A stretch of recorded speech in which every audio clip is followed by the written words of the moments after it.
Good evening and welcome to another episode of David Michael Woods Unfiltered, where we're going to go live This with Sunday morning with my exclusive Maria interview with President Bartiromo Donald Trump. from Fox With News. 275 days until the presidential election and just days ahead of the next GOP nomination contests, the Nevada primary on February 6th and the South Carolina primary on February 24th.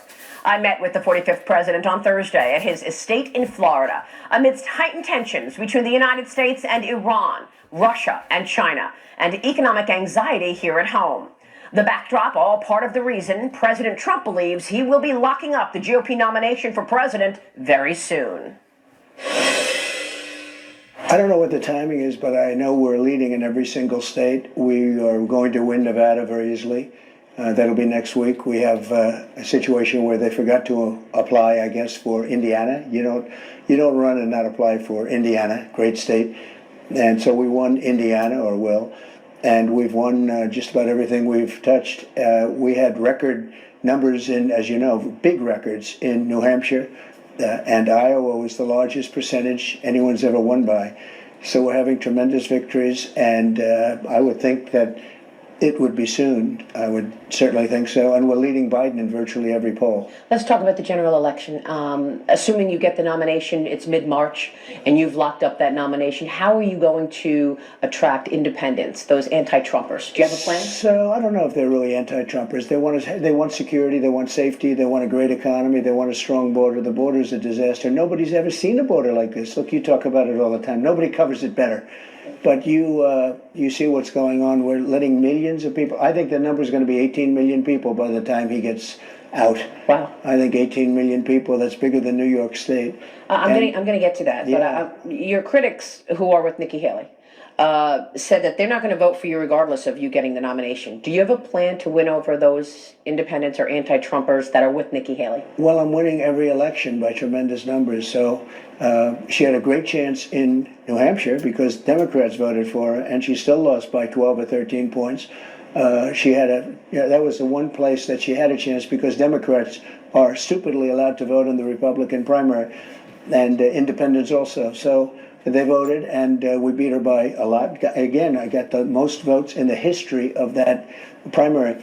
And the same thing in Iowa. She was really fighting. She spent far more money than I spent. She's got all these characters giving her a lot of money just in the hope. You made a comment recently that you'd be a dictator for day one, and you said that you would close the border and drill, drill, drill. What specifically did you mean by that? Well, I think it was with Sean Hannity, and we were having fun, and I said, I'm going to be a dictator, because he asked me, are you really going to be a dictator? I said, absolutely, I'm going to be a dictator for one day. I didn't say from day one. Did you mean executive orders? What did that mean, No. is what I'm saying? It said very simple. I'm going to close the border, and we're going to drill, baby, drill. That's all. And then after that, I'm not going to be a dictator. Now, that was said in jest, and most people, I'm surprised you asked that question, but most people say, it was said, if you run it along, you'd say, and after that, what I'm saying is that we're going to immediately drill, baby, drill. We're going to get energy down, and the other thing is we're going to have a strong border. We're going to close up the border, because no country is sustainable. When you look at what's happening to our country with people from jails and prisons, people from mental institutions and insane asylums coming in, our country is being destroyed. Well, I mean, Mr. President, the reason that I asked the question is because your critics say that that's the worry, that it's the end of democracy, it's a dictator, and I wanted you to explain what it meant. In other words, does it mean executive orders? Are you planning to use more executive orders this time than last time? Would you use an executive order to close the border? There's nothing wrong with executive orders. Biden's using them all the time. Right. I mean, to me, Biden is bad for democracy because he's incompetent. And frankly, you take a look at what's happening to our country. Our country is being destroyed before our very eyes. Of course, I'm not going to be doing that. I will say this. 4 years, we had no wars. We defeated ISIS. I knocked out the biggest terrorists in the world. We had the best economy ever. I cut taxes. I cut regulations at a level. I had the biggest tax cut ever. I had the biggest regulation cut ever. We had the greatest economy in the history of our country. We never did better. We never did better. And all of the people that say, oh, never Trump, they don't even know why they're saying it. We did a job that very few people have ever done. In fact, we're getting credit for it. We rebuilt the military. We created Space Force, which is now turning out to be very essential. I said it's going to end up being maybe our most important force because it's all going out to space now. If you look, And we are now leading Russia and China. We were way behind when I came. We had no Space Force. People thought it was a joke when I created it. Now they're saying, wow, what a great job you did. I want to go back to immigration. Walk us through your plan for immigration, because is it as easy as going back to the security that you had in place, like the Remain in Mexico and all these other things that Joe Biden overturned? There are 8 to 10 million illegals in the country right now on Joe Biden's watch. So what do you do with them? Are you going to deport them all? What's Well, the you're going to have to plan? deport a lot of them. It's not sustainable. And now you look, these countries are very smart. I know every one of the leaders of the countries for the most part. The presidents, the dictators, I know them all. I know the kings, the queens, I know them all. These are smart people. These are streetwise people. It makes sense that they're taking people out and sending them up in caravans to the United States. And it's not just South America. It's from Africa, from Asia, from all over And the China world. and Asia. Yeah. I mean, from all over the world. From China, there are 28,000 people in the last few months. 28,000. That's what's he doing? Building an army? And they were mostly men, almost all men, from the age of 18 to 25. So what's that all about? But are you talking about mass deportation? What do you do with the 8 to 10 million people already here? Okay, Dwight Eisenhower, believe it or not, you don't think of him as being a tough president or a great president. He was actually a very good president. He was very strong on deportation because a lot of people were coming into our country illegally. And he started a big mass deportation. He dropped them very close to the border and they came back. Then he dropped them 2,000 miles away and they didn't come back.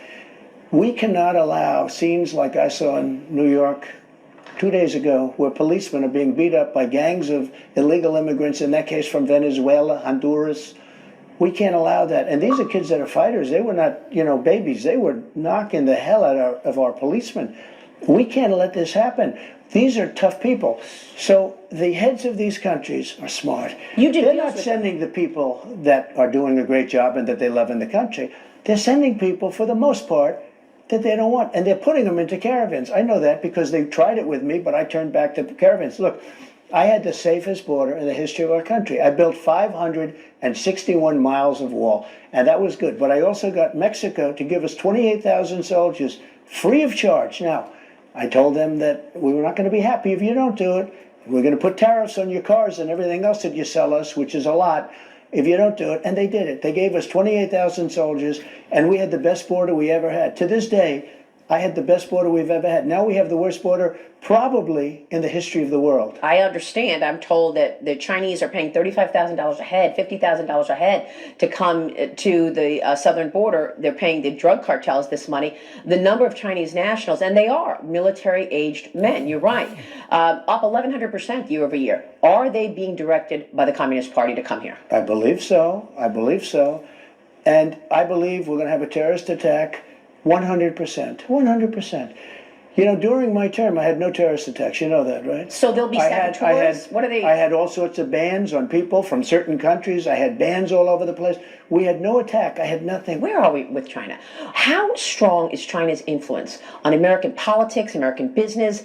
Is it possible to decouple, or is it just tariffs, the way you dealt with it? You used tariffs and sanctions against China. I did, and I did very well with it. As you know, we took in hundreds of billions of dollars in taxes through the taxes and tariffs. Is that what you want to do again? We have to do it. I mean, look, their stock market almost crashed when it was announced that I won the Iowa primary in a record. And then when I won New Hampshire, the stock market went down like crazy. So, obviously, I'm not looking to hurt China. I want to get along with China. I think it's great. But they've really taken advantage of our country, and we turned it around. We put big tariffs on steel. I saved the steel companies, and now Japan is buying U.S. steel. U.S. steel. You know what a name that is? That's the most important name. 50 years ago, there was no company like U.S. Steel. Now that Japan is buying it. I don't think I'd let that deal go through, by the way. Well, your critics are saying that you're going to start another trade war with China. It's not a trade war. I did great with China with everything. Look, China came in, they were going to destroy our steel industry, and I put tariffs, big tariffs, 50% to 100%, but 50% for the most part. It stopped it. I have steel people that every time they see me, they start to cry. They hug me. They said, you saved our industry, but now we're letting it go. Now the Washington Post is saying that you're talking about 60% tariffs on Chinese goods. Is that in the cards? No, I would say maybe it's going to be more than that, because we're going to have, look, I want China to do great. I do. And I like President Xi a lot. He was a very good friend of mine during my term. Well, look, COVID cover-up, intellectual property when theft. COVID came, the list is long from our number one adversary, so I don't know if he's a friend. When No, but I got along with him great. I'm not sure he loved what I was doing because I was, getting along with him. I don't think he wants you in the White House, Mr. No, President. he doesn't. The market almost crashed when I won Iowa and New Hampshire. The market went down tremendously. Look, it's not sustainable for this country to lose $500 billion a year every year, like the sun rises.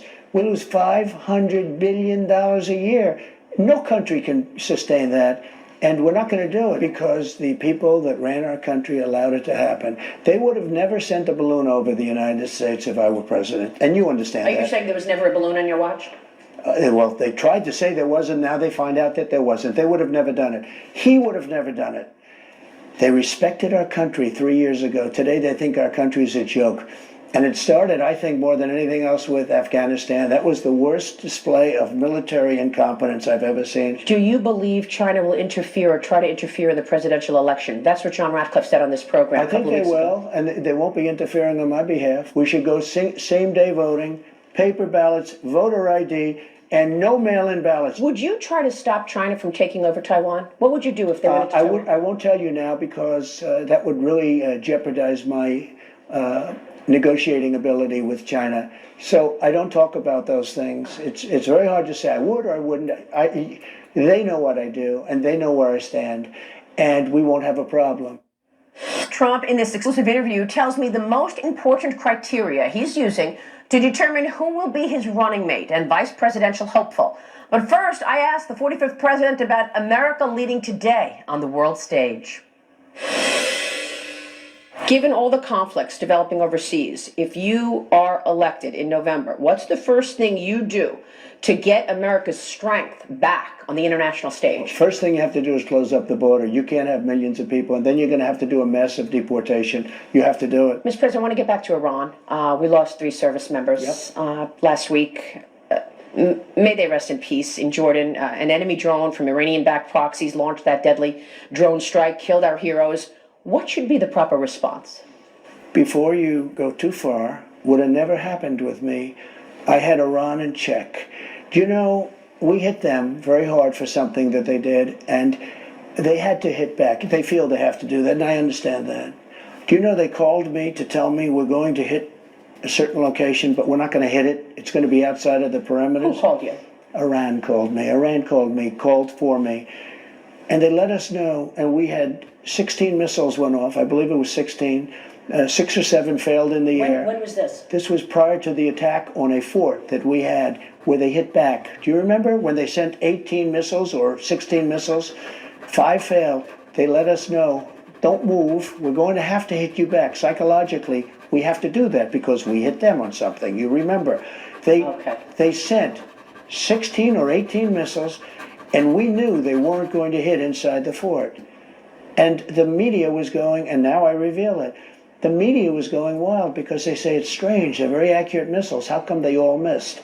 Nobody was killed, if you remember. Yes, with all of those missiles, nobody was killed. Now, they had to do it because they have people and they have to show strength.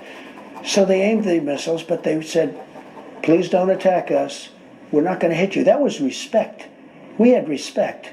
When we took out Soleimani, you know, Israel was supposed to do it with us. 2 days before the takeout, they said, we can't do it. We can't do it. I said, what? We can't do it. Then I had a certain general who's great. I said, so General, do we do it ourselves? He said, we can, sir. It's up to you. I said, we'll do it. But Israel was a part of it. You know, Bibi was a big part of it. And we had everything planned, everything, because what he's done is terrible. What he did to us was terrible. Killed so many of our soldiers.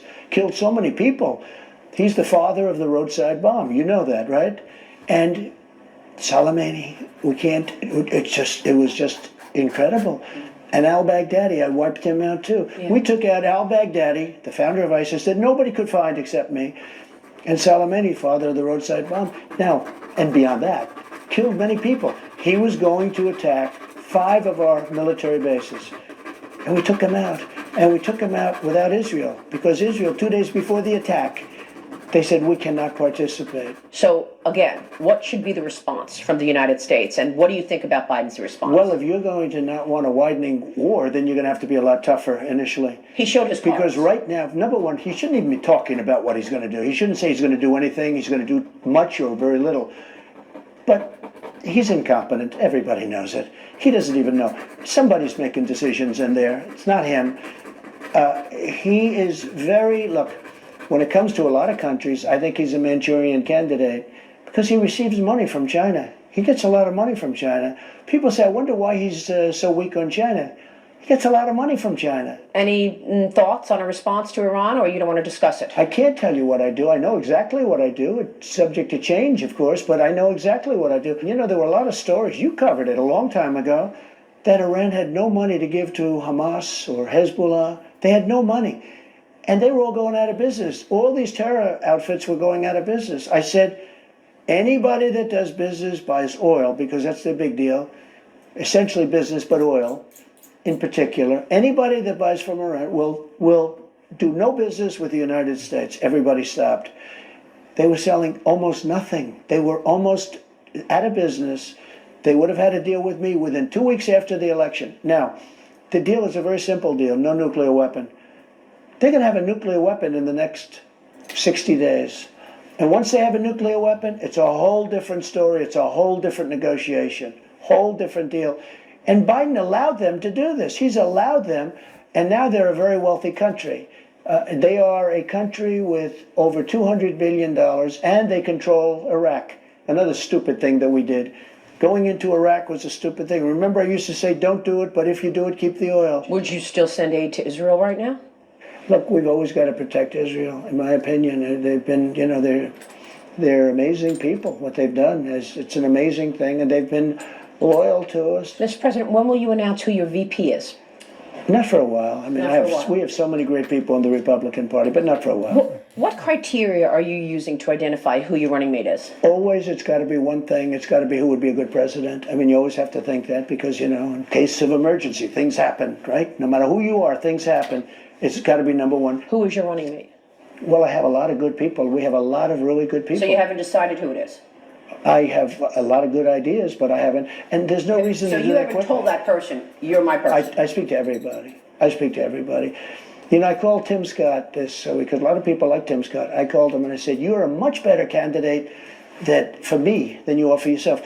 When I watched him, he was fine, he was good, but he was very low-key, etc., etc. I watched him in the last week defending me and sticking up for me and fighting for me. I said, man, you're a much better person for me than you are for yourself, because for himself he was low-key. For me, he's been a real tiger. He's been incredible, and others have too. So maybe it's Tim Scott. Well, it could be a lot of people. But it was interesting. I was watching Tim. I've been watching, you know, for a while. I watched him campaign as a candidate, but I watched him over the last 2 weeks. As you know, he endorsed me, fully endorsed me, gave me a beautiful endorsement. And he has been really strong in terms of that. No, but that has nothing to do, I don't want anybody to take even any inference, but it's incredible. Kristi Noem has been incredible fighting for me. She said I'd never run against him because I can't beat him. That was a very nice thing to say. What was the story that your team reached out to RFK Jr.? It's a false story, no. It's a false story. You never reached out to RFK Jr.? I like him a lot. Nope, never happened. Is it fair to believe that you would have a number of your former officials in your new cabinet? I will put some back. I'll tell you, I came to Washington having spent almost no time in my life in Washington. I know, you said and all of a sudden I'm president. And I wasn't into Washington society. So I was not I was a New York person. I was a New York builder. Well, you were an outsider, and that's why I was a they had total to outsider. you. But the one problem with that, and I love the outsider thing, but you don't know people, so you're relying on other people to give you names to be the head of this, head of that. And by the way, we had unbelievable people. We had to look, I rebuilt the military. Yeah, but your critics say you had plenty of personnel mistakes. No, of course, but everybody does. Obama had. What about Biden? Look at the people running this Biden thing. The difference is I fire people. I fired Comey. I got rid of him. You didn't fire Christopher Wray. Well, you know what? At the time, I don't know. Let's see what the final judgment is. But I didn't fire Christopher Wray. I didn't fire people I would have, but I fired a lot of people. You know, I had turnover. They have no turnover right now. How do you know if you get back in, you don't have a network of people around you working against you? I will, and so will anybody else that gets in as a Republican. These people are sick. These are sick people. But do you feel better this time around because you know what to expect? Well, I also know people that I didn't know before. I know now the smart ones, I know the dumb ones, I know the weak ones and the strong ones. I know tremendous amounts of people that I know will do a great job. But I was different. When I didn't like a job that somebody was done, I fired them, just like The Apprentice. I said, "You're fired. You have to go." What about some of your former officials? Do you see them being in this next cabinet? Mike Pompeo, for example. I don't know. John Ratcliffe? He's fantastic. I mean, he's a great guy. John Ratcliffe has done a great job. Dr. Ben Carson? He's done a fantastic job. So you're expecting them to be in your cabinet? Some of them, yeah. I mean, if somebody did a good job, I would do that, yeah. Welcome back. President Trump is about to take a larger role within the Republican National Committee as he pursues the GOP nomination for president. In this exclusive interview, I asked the 45th Commander-in-Chief about some of his former officials and whether they'll be part of the new cabinet. You've spoken about the weaponization of law enforcement agencies, a two-tiered system of justice. We watch it. Yeah. Who do you want to see in those roles? The AG, the FBI? I want tough people, much tougher than Bill Barr. When they said to Bill Barr that we're going to impeach you for no reason, he got scared. You know what they do? It's called playing the ref. Once they said to him, "We're going to impeach you," he became like a wallflower. He was sort of finished mentally, and I got him out. I said, even though it was late, I got him out. The Republicans have to be tougher. You talk about this optimism ahead that we could see some relief, but the RNC doesn't seem to be so strong. I mean, the Democrats have all the money. Look at what we see. We get the Democrats actually with the money and spending it. The RNC seeking credit lines. The RNC reported its lowest bank balance at the point in any year in 2016. Comerica says Michigan GOP defaulted on a loan of $500,000. So I have a lot of money. And the money that they get, people are not looking at the RNC. They want changes. You have to understand, I have nothing to do with the RNC. I'm separate. How's Ronna McDaniel doing? I think she did great when she ran Michigan for me. I think she did okay initially in the RNC. I would say right now there'll probably be some changes made. You've said many policy ideas and lots of hope ahead, but you're going to need a willing partner in the Senate. Senate leadership is against you. Mitch McConnell, he's massively anti-Trump. How are you going to work with him? I think Mitch McConnell wants to endorse me. That's what I hear. Really? John Cornyn just endorsed me. I don't know if you know that or not, but John Cornyn just endorsed me. Steve Daines is a fantastic guy, endorsed me. I have... so you think Mitch McConnell will endorse you? Just so you know, like Nikki, she doesn't have any endorsements from the Senate. I have more than half of the Republicans have already endorsed me, and the rest of them are coming in. I don't know if he's going to endorse me. I just heard he wants to endorse me. But these are all people that everybody's getting in line, they're all getting aboard, and they also see the fact that we've changed the Republican Party. The Republican Party under Trump has become a tremendous success. Are you going to be able to flip blue states like in New York and in New Jersey? There's a rumor you're going to do a rally in the South Bronx. I think so, yeah. I think I will do that. And when are you going to do that? I think I'll do one maybe at Madison Square Garden, too. I think we have a chance. New York has changed a lot in the last 2 years. We have migrants all over the street. They're living on Madison Avenue. I mean, nobody can believe what's happened to New York. The people of New York are angry. People that would have never voted for me because I'm a Republican. I mean, they're Democrats. Their parents would they vote for Democrats. I think they're going to vote for me. So I think we're going to give New York a heavy shot. They're very unhappy in New York, what's happening. And they're unhappy with the crime. You take a look at the crime in New York, it's at record levels. The other thing is, and very importantly, New Jersey. I think New Jersey can be flipped. I think that Virginia can be flipped. I think that New Mexico can be flipped. And I think Minnesota can be flipped. And I'm not even sure that everything can't be flipped. And you're focused on Pennsylvania, too. I did great in Pennsylvania twice. Will you pursue an investigation into the Biden family and the influence peddling that the Oversight Committee has told us about? I don't want to really say that. I don't think it's appropriate to say it right now. But I can tell you they have done things that are so bad in terms of weaponization. The bottom line remains, you've got 91 counts, felony counts against you. You've got 4 indictments. You could be in trial this year and you could get convicted. You know, do you think about that? No, because it's all about courage. You have to have courage for the country. I would have, if I didn't run or if I was in 5th place, I wouldn't have any indictments. I wouldn't have any problem. They went after me from before I even announced because they said we have to do it. These aren't indictments. These are Biden indictments. How are you going to get through? Washington, D.C. I just get through things, whatever it is. I'm doing this for the country. I didn't need this. I could have had the greatest life. Look at this. I could have had a nice time instead of doing a nice, fair, but tough interview with you. I could have had a very nice time in my life. I could have enjoyed it. But I enjoy it anyway because we're going to make America great again. This country is failing. This nation is failing. And it's incompetent people like Biden. Who wants open borders? Who wants high interest rates? Who wants bad education? Who wants all of this stuff? Who wants a woke military? Our country's going to hell. And it's an honor for me. I really say, anytime I get indicted, it's an honor because I'm doing it for you. And the people agree with it. Now, you've said you don't even think that's who you're going to face off in November. Is he going to be the nominee? Personally, I don't think so. With all that I'm saying, I don't think. I don't know. I mean, I really don't know. Well, Gavin Newsom's right out of Central Casting. How are you going to do up against Gavin Newsom? I'll tell you what, because he's so much. He wants to say how wonderful it's doing horribly. His state is doing horribly. You look at the homeless problem. You look at the people that are leaving. You have companies that are leaving. They're all leaving for other locations. I think Gavin's easy because California. Obama, how are you going to do against Michelle Obama? You have to see. Look, I've seen polls where she doesn't do well. She may do well, but I've seen polls where I beat her easily. I beat her by a lot. I had 4 great years. Is your answer to getting inflation down drill, drill, drill? Independent oil? Well, among other things, it's drill, drill, drill. What else? It's drill, drill, drill. What's your answer to There getting is no inflation else. You have to get the oil. Look, I did something in Alaska that nobody could believe. I got rights to drill in Alaska on the largest oil, possibly the size of Saudi Arabia. And the first thing they did is they voided that. They knock out their oil leases.